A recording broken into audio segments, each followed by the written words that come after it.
नहीं चाहिए। वो शीलभद्र की शेर है ना कि रंग दुनिया ने निरा दिखाया है, निराला तो निराला देखो, है अंधेरे में उजाला तो उजाला देखो, आईना रख दो मेरे हाथ पर आके, आईना रख दे मेरे हाथ पे में भी, कैसा लगता है तेरा चाहने वाला देखूं, और जिसके आंगन से खुले थे मेरे सारे रास्ते, उस हवेली पे भला कैसे मैं ताला देखूं। जहां से हम निकल के जाते वहां ताला न लगने पाओ। ये न पढ़ाई हो कि ये बाबू पढ़े, यहाँ से बम्बई गए, बम्बई से फिर ब्रिटेन गए, वहां फ्रांसिस्को गए, फिर वहीं रह गए, अब यहाँ ताला लग गया। और उसे कहा कि आईना रख दे मेरे हाथ पे, आखिर मैं अशोक साहिब जी की पंक्तियां हैं कि नजर नजर में उतरना कमाल होता है, नफस नफस में बिखरना कमाल होता है, बुलंदियों पर पहुंचना ही कमाल नहीं, बुलंदियों पर ठहरना कमाल होता है। और ये सर ने साबित करके दिखाया। सेवा की और कार्यक्रम की समाप्ति हमको क्यों मनुष्य ही बनाया। कहते हैं 84 लाख योनियां हैं, इतने पृथ्वी पर इतने तरीके के लोग पाए जाते हैं। आखिर क्या ईश्वर हम लोगों को कुछ और नहीं बना सकता था क्या? क्यों हम लोगों को ईश्वर ने मनुष्य बनाया? सबसे पहले ये बात हम सभी लोगों को सोचना चाहिए, भाई आखिर ईश्वर ने हमको क्यों मनुष्य बनाया? तो क्या मनुष्य अगर ईश्वर बनाया है तो उसके पीछे उसकी कोई एक अच्छी सोच रही होगी।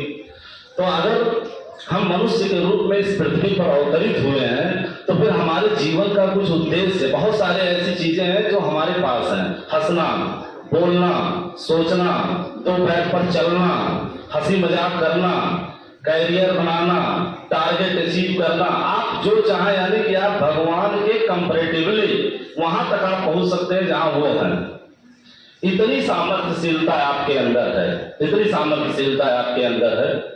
तो अगर इतने सामर्थ्यशाली हैं आप, तो फिर दिक्कत क्या है भाई? अगर इतने सामर्थ्यशाली है तो दिक्कत क्या है? दिक्कत जानते हैं क्या है?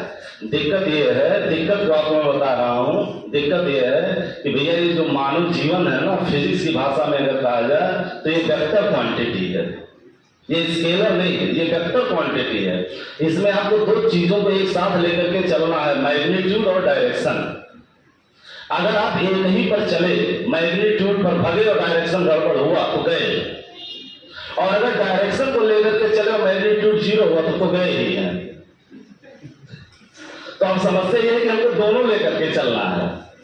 और ये जो दोनों, जिनका इम्बैलेंस रहता है ना, जिनका ये दोनों इम्बैलेंस रहता है, किसी एक में आगे है, किसी एक में कम है, ये दोनों जब इम्बैलेंस रहता है ना, तो वो जो नेट रिजल्ट पढ़ते हैं गड़बड़ा जाता है, तो उसी को कहते हैं फिर फ्रस्ट्रेशन। तो मैं आपको एक एग्जाम्पल दूंगा। एक्चुअली जब मैं जेईई एडवांस का पेपर दिया था तो उस टाइम पे मेरे मार्क्स काफी बेकार थे। तो उस टाइम पे ऐसा हुआ कि कम मार्क्स से भी अच्छे कॉलेज मुझे मिल गए।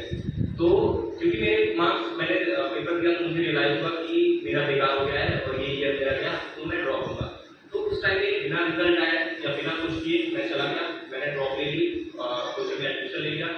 फिर जब रिजल्ट आया तो मेरा रह गया, उससे भी सेटिस्फाइड ज़्यादा नहीं था, क्योंकि मैं सोचता था कि मैं उससे ज़्यादा अच्छा क्या हूँ, तो ज़्यादा अच्छा मैं डिजर्व करता हूँ। उस टाइम पे फैमिली बोल रही थी कि आप कॉलेज ले लो, मैं बोल रहा था नहीं मुझे ड्रॉप लेना है, मैं एक ईयर और भी करना चाहूँगा। सिमिलर सिचुएशन है कि फैमिली का प्रेशर जैसे आप है, बट उस टाइम पे मेरा ये था कि हाँ ठीक है निकल गया है। तो उस टाइम पे मैं टीचर और बाकी मोटिवेशन के लिए टीचर्स हैं, उसके लिए किसी वीडियो इंग्लिश है आप लोगों को जो भी क्लास में पढ़ाते हैं, जो भी डाउट हो सारा गाइडेंस यहाँ से ही हो जाता है। बस यही कहना था। बाकी आप लोग कुछ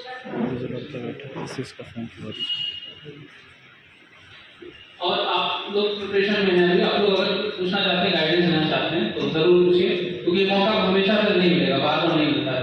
आप मुझसे कोई कुछ पूछना चाहते हैं? आपने कितने क्वेश्चन नहीं बनते थे तो मैं सोचती थी कि मेरे कंसेप्ट में प्रॉब्लम है और थ्योरी में प्रॉब्लम है, तो मेरा मैक्सिमम टाइम थ्योरी बिल्डअप करने में चला जाता था। और क्योंकि हमें क्वेश्चन के थ्रू अपना थ्योरी को स्ट्रॉन्ग करना चाहिए।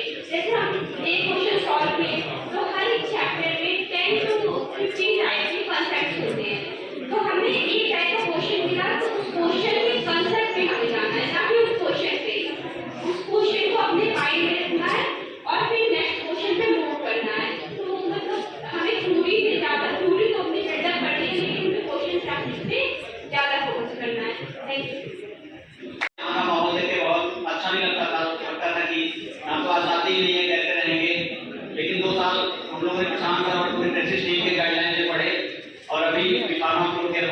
के भाई नौकरी डलने वाली है। मैं बस